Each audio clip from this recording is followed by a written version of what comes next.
Okay, सो मैं वाल्मीकि रामायण का explanation तुमको इस वीडियो में बताऊंगा। एक्चुअली इस वीडियो को बनाने का मेरा कोई इरादा नहीं था, लेकिन फिर मैंने मोहित, जो कि एक और पॉप कल्चर और मूवीज़ के अराउंड वीडियोस बनाते हैं, कंटेंट बनाते हैं, तो उन्हें देखकर ऐसा लगा कि ठीक है, मैं भी बना सकता हूँ। एंड या वो जो अ, मैं उनका कॉपी नहीं कर रहा हूँ, क्योंकि पहली बात तो ये थोड़ा सा और डिटेल के साथ मैं तुम्हें बताऊँगा। उन्होंने बस जो मेन कहानी है वही बताई थी, मैं थोड़ी बहुत और भी ज़्यादा थोड़ी बहुत डिटेल ऐड करूँगा। एंड उसके अलावा मैंने पहले से ही इसको पढ़ना चालू कर दिया था, क्योंकि मुझे रामायण के रिलीज़ होने से पहले मुझे वो पढ़नी थी। क्योंकि थोड़ा सा ठीक है ना, अब रामायण मूवी आ रही है तो मुझे थोड़ा सा ऐसे प्रिपेयर होके रहना है। तो इसी वजह से मैं वाल्मीकि रामायण पढ़ने बैठा था, फिर मेरी एग्ज़ाम्स आ गई एंड मैंने बीच में ही उसको छोड़ दिया। तो या तो अब मैं वापस से इसको शुरू करने वाला हूँ। मैं एक्चुअली जहाँ पे राम भगवान ऐसे जो शिव धनुष में जो स्ट्रिंग लगाते हैं वहाँ तक मैं आ चुका हूँ। तो या सीता और उनकी जब शादी होगी, वो उससे पहले का जो भी है उतना मैं पढ़ चुका हूँ। स्टिल मैं इस वीडियो में सिर्फ 1 से 5 के बीच का ही सर्क को मैं एक्सप्लेन करूँगा। उसके अलावा पार्ट 2, पार्ट 3 और वैसे करते रहूँगा। सबसे पहली बात तो इसमें 5 अध्याय हैं, जिसमें हम लोगों को बताया जाता है कि कैसे ये बहुत ही ज़्यादा ग्रैंड स्टोरी है। एंड जो क्या कहते हो, कैसे पढ़नी है, फिर ये अगर पढ़ोगे तो तुम क्या हासिल कर सकते हो। ये पढ़ोगे तो तुम बहुत ही ज़्यादा इंटेलेक्चुअल बन जाओगे, ऐसा ही सब कुछ लिखा है। तो उस अध्याय को मैं एक्सप्लेन नहीं करूँगा। तो उसके अलावा शुरू करते हैं बाल कांड से। तो एक्चुअली कांड जो है, तो यहाँ पे बहुत सारे कांड हैं जो कि चैप्टर्स हैं, और उनके जो सब चैप्टर्स हैं वो है सर्ग। तो यहाँ पे मैं सबसे पहले बाल कांड से शुरू करूँगा, और बाल कांड के पहले सर्ग। तो यहाँ से अपनी स्टोरी, मेन स्टोरी शुरू होगी। मेन स्टोरी नहीं कहूँगा, क्योंकि ये थोड़ा बहुत प्रीलूड की तरह है। प्रीलूड में हम लोगों को आई थिंक 5 तक तो प्रीलूड ही चलता रहेगा, 5, 6, 7 तक। एंड उसके बाद कहानी मेन शुरू होगी। ओके, तो अपना सबसे पहला बालकांड, पहला सर्ग। नारद जी का वाल्मीकि मुनि को संक्षेप में श्री रामचरित सुनाना। वाल्मीकि जी ने तपस्या और स्वाध्याय में लगे हुए विद्वानों में श्रेष्ठ मुनिवर नारद जी से पूछा, इस समय इस संसार में गुणवान, वीर्यवान, धर्मज्ञ, उपकार मानने वाला, सत्यवक्ता और दृढ़ प्रतिज्ञ कौन है। तो वो पूछते हैं कि ऐसा कौन है जो ऐसे गुणवान, ऐसे गुण रखता है। तो इसके रिप्लाई में नारद जी बोलते हैं कि ईश्वकक्षु अ, ईक्ष्वाकु के इक्ष्वाकु के वंश में उत्पन्न हुए एक ऐसे पुरुष हैं जो लोगों में राम नाम से विख्यात हैं। तो एक्चुअली ये जब ये जो सुनाने हैं तब तक राम जिंदा है, राम जी जिंदा हैं। तभी ये पूछते हैं कि अगर इस संसार में ऐसा कौन है जो इतने सारे गुण रखता है। तो इसी के रिप्लाई में अपने जो नारद जी है वो वाल्मीकि जी से कहते हैं कि राम नाम से विख्यात एक इक्ष्वाकु में वंश में एक राम नाम से व्याख्यात एक बंदा है। तो वो ये गुण रखता है। वे बुद्धिमान, नीतिज्ञ, वक्ता, शोभायम तथा शत्रु संहार के शत्रु संहारक है। उनकी छाती चौड़ी तथा धनुष बड़ा है। गले के नीचे हड्डी मांस से छिपी हुई है, मतलब इज लाइक मस्क्यूलर। उनका शरीर अधिक ऊंचा या नाटा न होकर मध्य और सुडौल है। देह का रंग चिकना है। धर्म के ज्ञाता, सत्य प्रतिज्ञा तथा प्रजा के हित साधन में लगे रहने वाले हैं। तो ये बस उनके गुण बताते हैं कि भाई ये है, ये है। फिर वो उनकी पूरी की पूरी कहानी बताते हैं, जो कि यहाँ पे बहुत सारे ठीक है ना, जैसे कि कौन से चीज़ आगे हुई उसके बारे में है। एंड वो मैं तुम्हें नहीं बताऊंगा, क्योंकि मे बी इसमें स्पॉयलर्स हो सकते हैं। रामायण तो हम सब ने सुनी हुई है, स्टिल स्पॉयलर्स की बात इसलिए कर रहा हूँ क्योंकि वीडियो लंबा हो जाएगा। इससे अच्छा मैं जैसे जैसे कहानी बताऊंगा वैसे वैसे इसको आगे बढ़ाया जाएगा। यही बात थी कि नारद जी ने वाल्मीकि जी को ये कहानी सुनाई। फिर आते हैं दूसरे सर्ग में। रामायण काव्य उपक्रम। तमसा के तट पर कौशल से संपन्न हुए महर्षि वाल्मीकि जी शौक का लोक रूप में प्रकट होना तथा ब्रह्मा जी का उन्हें रामचरित्र काव्य के निर्माण का आदेश देना। तो जब नारद जी के पास से वो सब कुछ पढ़ लेते हैं, मतलब कि सुन लेते हैं, उसके बाद वो नदी के किनारे, जो कि गंगा नदी के नज़दीक ही होता है, तमसा के तट पर पहुंचकर वहाँ के घाटों की कीचड़ से रहित देख मुनि ने अपने पास खड़े हुए शिष्य से कहा, भारद्वाज देखो, यहाँ घाट पर बड़ा सुंदर है। तो ये घाट बहुत ही बड़ा सुंदर है। तो वो स्नान करने जाते हैं, जहाँ पे स्नान करने से पहले वो दो हंसों का जोड़ा देखते हैं। वो बहुत ही खूबसूरत होते हैं। तो वो जोड़ा देखने के बाद एक निषाद वहाँ से आता है, एंड वो उनमें से जो मेल हंस होता है उसको मार देता है। तो इसको देखते और वाल्मीकि जी को थोड़ा सा गुस्सा आ जाता है कि ये तुमने क्या कर दिया, और वो बोल देते हैं कि व्हाट डिड यू डू। तो इसी की वजह से उसके बाद वो थोड़ा सा ऐसे विचार में पड़ जाते हैं कि ओके, मैंने ये क्या बोल दिया। ये सब होने के बाद वो स्नान करते हैं विधि पूर्वक, एंड फिर वो अपने शिष्य भरद्वाज के साथ आश्रम लौट जाते हैं स्नान करने के बाद। एंड वहाँ पे वो थोड़े से बैठते हैं आसन पे, एंड देन वो जो सोचते हैं उसी के बारे में सोचने लगते हैं। वहीं पे फिर ब्रह्मा जी आते हैं। वहाँ से ब्रह्मा जी प्रकट होते हैं, एंड वाल्मीकि जी उठ जाते हैं कि ओके, ब्रह्मा जी आए हैं एंड कुछ बोलेंगे। एंड एक्चुअली वो ऐसे ब्रह्मा जी को देखकर थोड़ा से ऐसे क्या कहते हैं, ओवरवेल्म हो जाते हैं। लेकिन उसके बाद भी वो जो उन्होंने जो निषाद को बोला था, जो श्लोक उनको बोले थे, वो ही याद करते रहते हैं।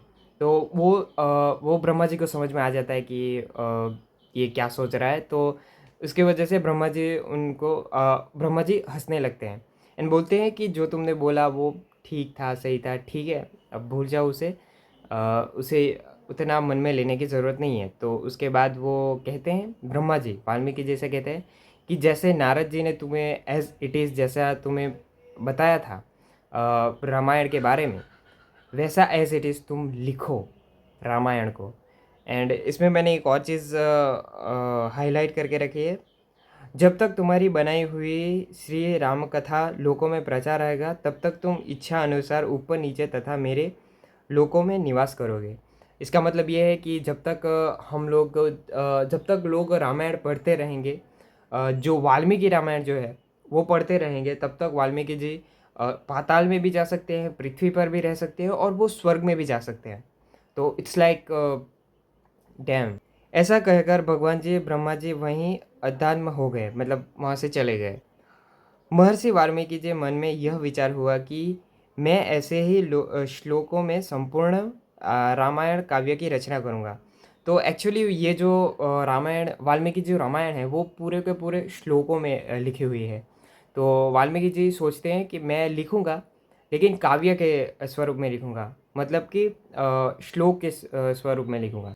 तो मैं जो ये पढ़ रहा हूँ वो गीता प्रेस की हिंदी में अनुवाद करी गई एक पुस्तक है, जो कि मैं ऑनलाइन पढ़ रहा हूँ, क्योंकि पैसे नहीं है कि मैं रियल खरीद सकूँ।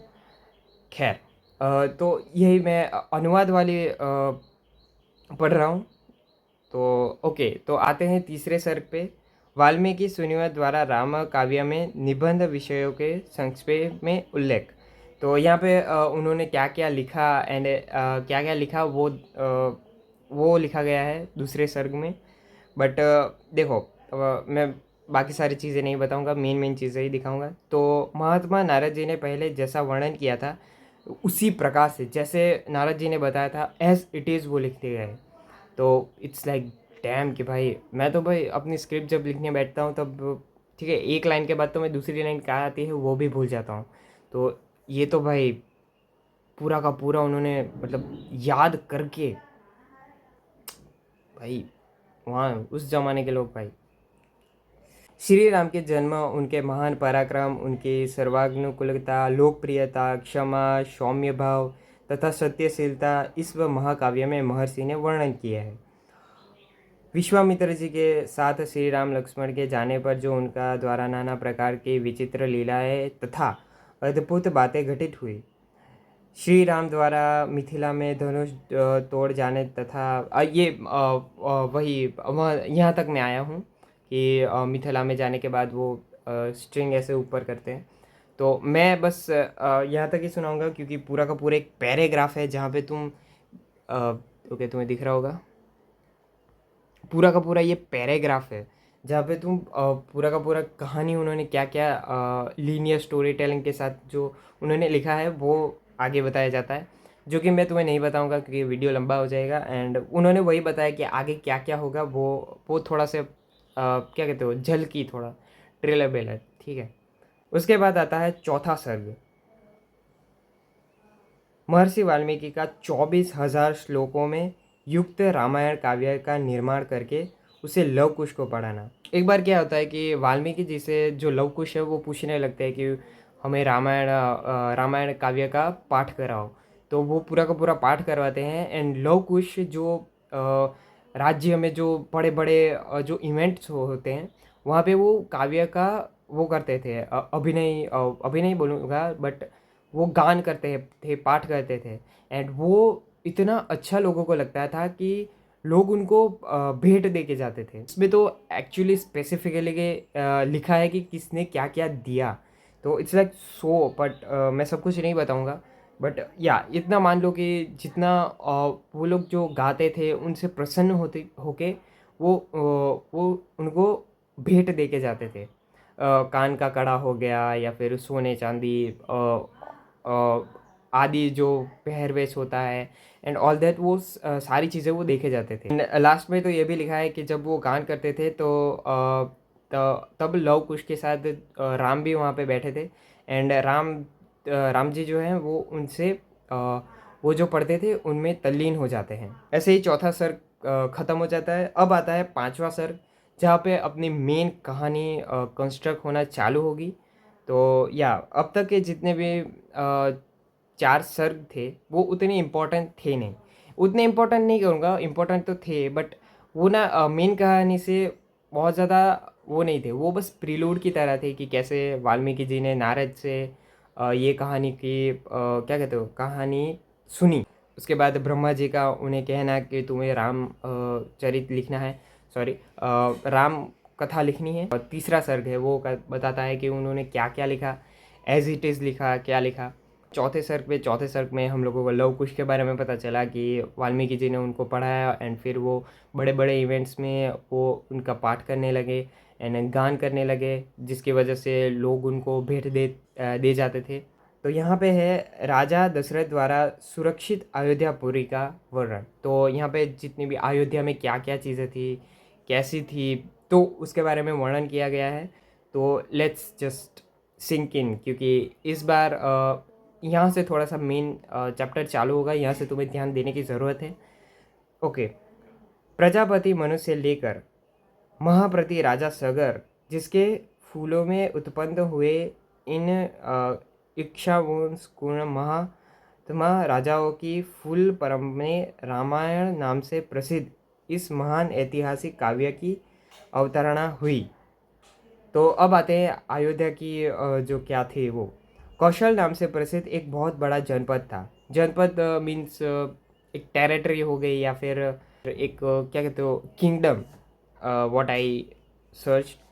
तो जनपद मतलब किंगडम। सरोई नदी के किनारे बसा हुआ है, प्रचुर धन धान्यों ने संपन्न, सुखी और समृद्धशाली है। उसी जनपद में अयोध्या नाम की एक नगरी है। तो जनपद एक पूरा का पूरा किंगडम है और उसमें एक नगर है, नगरी है, वो है अयोध्या। महाराजा मनु ने बसाया था और बनवाया था। तो मनु जो कि पूर्वज थे राम जी के, तो उन्होंने वो बसाया था एंड वो किया था। महापुरी 12 योजन लंबी और 3 योजन चौड़ी थी। एक योजन का मतलब होता है 15 किलोमीटर, तो 12 योजन मतलब 180 किलोमीटर लंबी थी और 3 योजन चौड़ी। 3 योजन मीन्स के मतलब 15 × 3 क्या होते हैं, तो 45 किलोमीटर्स वाइड थी। और लंबी कितनी थी, 180 किलोमीटर। बाहर के जनपदों में जाने को विशाल राजमार्ग था, एक मतलब विशाल राजमार्ग था, बहुत सारे रास्ते थे। वहाँ पे दूसरे जनपद में जाने के लिए एक विशाल राजमार्ग था, जहाँ पे क्या कहते हो, एक हाईवे टाइप का कह सकते हो। विविध वृक्षालयों से विभूषित होकर कारण सुष्टपना अन्य मार्गों से विभिन्न जान पड़ता था। इसका मतलब ये है कि क्या कहते हो कि बाकी जाते जितने भी रास्ते थे उनसे ये थोड़ा-सा अलग इसलिए था। पहली बात तो वो बड़ा था, उसके अलावा वो आजू-बाजू बहुत ही अच्छे-अच्छे झाड़ थे, मतलब बड़े-बड़े झाड़ थे, तो अलग से वो प्रतीत होता था। सुंदर विभागपूर्ण बना हुआ महान राजमार्ग, उस पर खिले हुए फूल बिखेरे जाते थे तथा प्रतिदिन उस पर जल का छिड़काव होता था। तो ये जो राजमार्ग है उस पर मतलब वो लोग क्लीन रखते थे एंड सुगंधमय लगते थे। आई मीन आजकल का इंडिया तुम जानते ही हो, लेकिन इससे पूरा ऑपोजिट था कि मतलब जल का छिड़काव किया जाता था ताकि क्लीन रहे, फिर सुगंधित रहे। तो या ये चीज़ें वैल्यू ऐड तो करती हैं। फिर इसका कंपैरिजन स्वर्ग में देवराज इंद्र में अमरावती पुरी बसाई थी। तो इंद्र ने अमरावती पुरी स्वर्ग में बसाई थी, तो उससे उसका कंपैरिजन किया जाता है कि अयोध्या अमरावती पुरी जैसी थी। तो कि भाई अगर स्वर्ग में है तो भाई अयोध्या एंड अमरावतीपुरी का दोनों का कंपैरिजन कितनी खूबसूरत होगी। राजा दशरथ ने अयोध्यापुरी को पहले की अपेक्षा विशेष रूप में बसाया था, मतलब मेंटेन किया था। वह पूरी बड़े बड़े फाटकों और किवाड़ों से सुशोभित थी। बड़े बड़े फाटक मतलब गेट्स एंड डोर्स जो थे वो अलग अलग थे। पृथक पृथक बाजारें थी।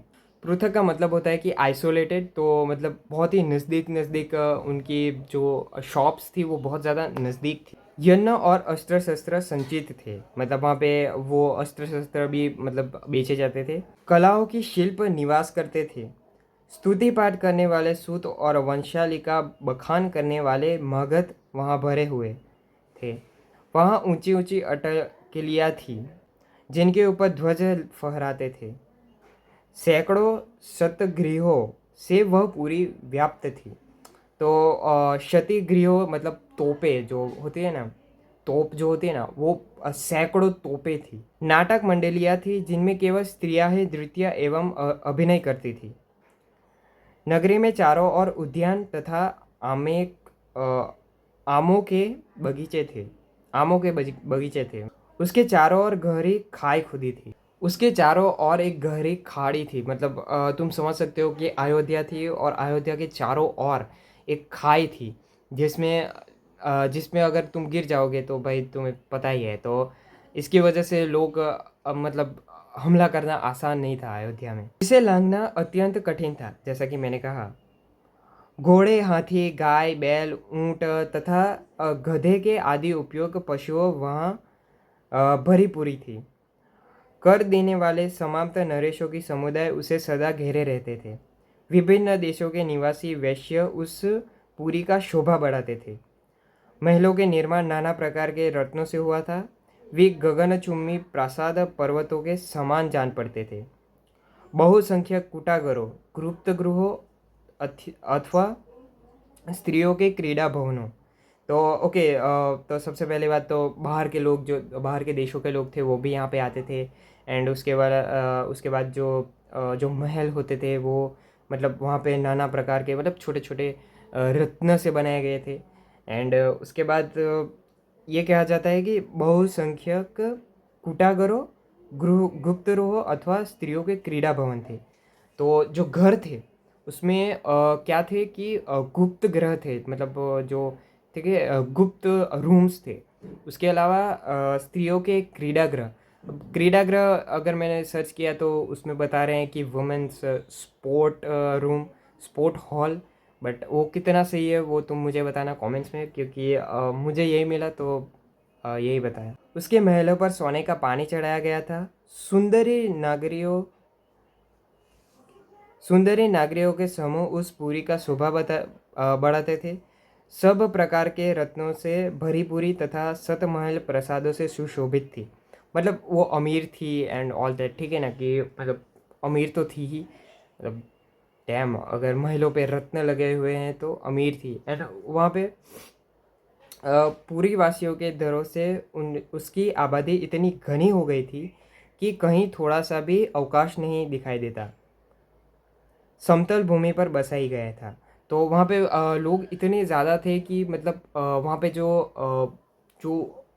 हाउसेस थे, जैसे कि मैंने पिछले उसमें बताया कि कैसे पृथक-पृथक मतलब आइसोलेटेड शॉप्स थी, वैसे ही आइसोलेटेड घर भी थे, कि मतलब बहुत ज़्यादा नज़दीक-नज़दीक घर थे। मतलब बहुत ज़्यादा जैसे कि अगर तुम गाँव के बारे में सोचने जाओगे तो गाँव कैसे दिखता होगा, क्योंकि यहाँ पे एक घर है, फिर थोड़ी जगह देर के बाद दूसरा घर है। लेकिन ये थोड़ा-थोड़ा शहर जैसा था कि एक बिल्डिंग है तो दूसरे बाजू में भी वो है, उसके बाजू में एक घर है, उसके बाजू में एक घर है, तो आइसोलेटेड था। तो उसी प्रकार से मतलब तुम देख सकते हो कि कहीं थोड़ा-सा भी अवकाश नहीं था। मतलब बीच में स्पेस बहुत ज़्यादा कम थी। समतल भूमि पर बसाई गई थी, मतलब यू नो समतल भूमि मतलब एकदम स्ट्रेट। वहाँ का जल इतना मीठा या स्वादिष्ट था मानो ईख का रस हो। ईख का मतलब गन्ने का जूस, बड़ा गिलास, जो अपने समूह से बिछुड़कर असहाय हो गया हो, जिसके आगे पीछे कोई ना हो, अर्थात जो पिता और पुत्र दोनों से हीन हो, तथा जो शब्द तथा जो शब्द वेदी बाण द्वारा वेधने योग्य हो अथवा बुद्धि से हार कर भागे जा रहे हों। लोग बाणों के प्रहार नहीं करते, जिनके सदे सदाए हाथ शीघ्र पूर्वक लक्ष्य वेद करने में समर्थ हैं, अस्त्र शस्त्र को प्रयोग में कुशलता प्राप्त कर चुके, तथा जो वन में गजरते हुए मत वाले सिंहों, व्याघ्रों और सुअरों को तीखे शस्त्रों से एवं भुजाओं के बल से भी बलपूर्वक मार डालने में समर्थ हैं, ऐसे सहस्त्रों महारथी वीरों से अयोध्या पूरी भरी पूरी थी। उसी महाराज दशरथ ने बसाया और पाला था। तो ये जो अलग-अलग थे कि जो मतलब शूरवीर थे उनको बसाया था। पिता और पुत्र नहीं थे तो उनको उन्होंने बसाया था। एंड जो मतलब बहुत ही वीरशाली एंड व्याघ्रों से भी लड़ मतलब बाघ से एंड ऑल दैट, सिंह से भी लड़ जाते थे, ऐसे लोगों को उन्होंने बसाया था। पारंगत विद्वान श्रेष्ठ ब्राह्मण उस पुरी को सदा घेरे रहते थे। राजा दशरथ उसकी रक्षा करते थे। और ऐसे ही पांचवा सर्ग खत्म होता है।